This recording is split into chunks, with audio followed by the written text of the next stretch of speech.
Canada 2011, the greatest race of all time. But is it? I've never actually seen this race. I asked people on Twitter, I've seen a lot of posts about how this is probably the best race that Formula 1 has ever witnessed for a variety of reasons. So I thought today I'd go in, I'd watch the race, and then we'd see what I think about it. The only thing that I actually knew about this race was that Jenson Button ultimately won it. I don't know how, I didn't know who was on the podium with him, I didn't know anything about it, so I was really going in riding the hype train that this was going to be a mega race. I'm going to break this race down into the best move, the best driver, the worst driver, the craziest moment, and the best fight. For those that haven't seen Canada 2011, I really implore you to actually go watch this race, because having watched it now, it was absolutely mental, and I could see why people would say it's the best of all time. F1 TV has it, it's like £2.50 a month. Best money you'll ever spend if you want to go watch it. I'll give you a little bit of a rundown going into the race of what was happening. Sebastian Vettel was comfortably leading the championship, and this race was wet. I mean, really, really wet. The rain was like a monsoon. It was absolutely mental, and there was a big 2-hour red flag in between lap 27 and lap 28, which is mental. We obviously know what Sebastian Vettel can do in a wet race. He won his first ever race in a Toro Rosso in the pouring rain in Italy. He's no stranger to the conditions like this, but today were things going to really be going his way? There were a few people who were looking forward and wanting that number one spot. Fernando Alonso, Mark Webber, Lewis Hamilton, Michael Schumacher, Felipe Massa, and obviously Jenson Button. You might think that I've obviously just named all the big drivers in Formula 1 at the time, but normally I feel like in a race that the bigger drivers have a say on what happens at the front, but not every single one of them has a massive effect on the outcome of a race, where in this case it felt like they all had their part to play in the ultimate ending. So what was my opinion of the race? Wow. I actually really like Canada as a track now, based entirely on this race. I was indifferent towards it before, but my god, it produces some good racing at points, doesn't it? Jenson Button made 5 pit stops and also had a drive-through penalty, and still came out first. When a track can produce something like that, you cannot discount the fact that it's great for racing. So I genuinely couldn't take my eyes off this race. I obviously maybe skipped through the red flag. Shoot me. I wasn't going to sit for 2 hours, honestly. When I saw that it was like 4 hours and 47 minutes on the little time code, I was like, yeah, nah. I feel like maybe I would have got more full experience if I'd watched it like that, but I'm not watching it live, so what was I really going to miss here? Martin Brundle and DC just kind of go back and forth for 2 hours. The racing produced all across the field was absolutely brilliant, and the distinct lack of front wings as well throughout this race was also mad. It had to be millions of pounds just spent on front wings. On top of so many lost front wings, there were so many safety cars. It felt like there were so many collisions and just so much going on without anybody really getting in real danger, which is all you can really ask for. A really exciting race where people retire but no one was really going to get hurt ever. I really, really enjoyed this race, and I feel like this is going to be the start of me going back, maybe watching more of that season and closer seasons, specifically 2010. I want to watch that as well. Obviously nothing will ever recreate the magic of watching it live, but this race still gave me shivers. There were moments throughout that was absolutely crazy, that just because I didn't know what happened was just as exciting as watching a live race for me. So let's go into the first category, and best driver, and I think it's very, very obvious who this goes to for me, and it's Jenson Button.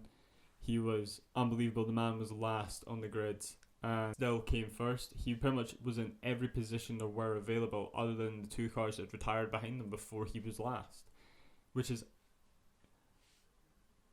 how do you make a comeback like that? The gods were really looking down on him. He had his 5 pit stops and then his drive-through penalty. No man should go through the pits that many times and think he has any chance at the points, let alone the win. You know who I think actually really deserves a little bit of a shout out in this section is Kobayashi. He was running comfortably in second for a long time. He slipped well back outside the points after a collision. He was up there, and it was actually really impressive fighting off Felipe Massa. This was Felipe Massa's race to lose, as far as I'm concerned, just based on the fact that he was just losing time behind Kobayashi, and he could have probably caught up with Vettel and had a real scrap. It takes me into the worst driver. It was Felipe Massa. I've already said my piece on that there. What was he doing that whole time? He was really, really struggling behind Kobayashi. It's like he had no confidence to actually just go for the overtake. He was always just a little bit too far behind.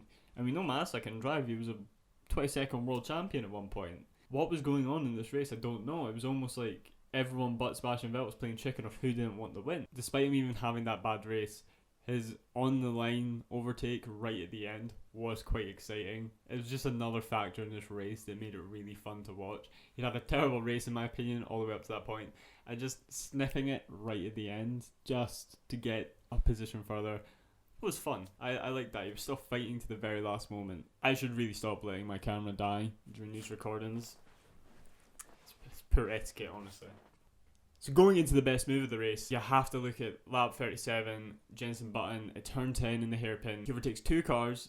Granted, it was a little bit lucky with Sutil and can't remember who the other driver was, just going a little bit wide, and he just scoops in there, takes that move. He was following them so closely, and he just made sure that if they're going to make a mistake, I'm going to be right in for this, and it's exactly what happened. It was brilliant. It's just part of his build-up to get into that first place. He had all these little moves just all over the place that were just so noteworthy, that look maybe just innocent at the time, but really ended up being the reason that he won this race.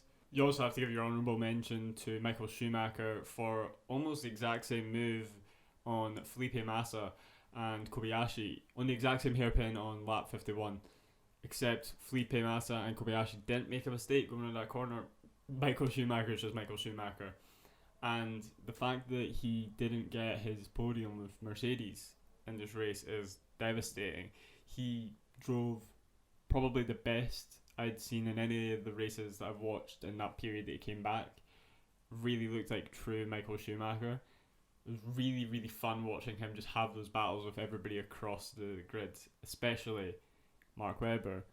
That takes us into the best fight of the race. Initially, I just had this down as Mark Webber v Schumi, but in the end, it ended up turning out to be Mark Webber v Schumi versus Jenson Button. And oh my god, lap after lap of is Mark Webber going to make the overtake? And he just cuts across at that last chicane. Oh, it was so exciting because you didn't know if he was going to crash, was he going to collide with Schumi, hit Jenson, and out of nowhere, Jenson's got them both. He's overtaken them both. So then the fight turns back into Mark Webber and Schumi, and it was just so much fun watching this raw racing from three extremely talented drivers. Honestly, probably one of the most exciting battles I've watched in Formula 1. Granted, I've not watched it for too long, but I have went back and watched a fair few races and watched a lot of highlights and stuff like that as well. So even without watching this live, I feel like I was getting the emotions that people had when they got to see it at the time. As an 11-year-old, I don't think I probably would have appreciated it the way that I appreciate it now anyway.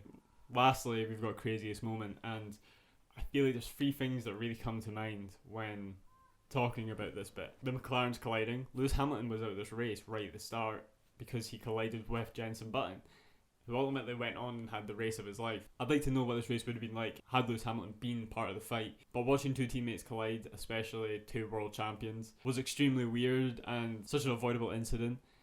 But hey, Lewis has got 7 world championships now, so I think that he doesn't care about not being involved in the best race of all time. Another crazy moment was Alonso getting beached. Jenson again involved in another incident that ultimately got him a penalty, shoving Alonso off the track. And when you actually see the replay, Alonso's sitting like this and his all tires are on the track. As he tries to get up and over the little elevation in the land, his wheels spin, he gets up and then the car just beaches itself. It gets stuck, just kind of floating on like the chicane bit, like just like that. And you're just like, this is so odd how a Formula 1 car has just been totally rendered useless by this innocuous incident. That wasn't even like hard hitting. He just kind of spun around, hit the back of the car, probably would have gotten away with it, but the wet just made it impossible for him to get away.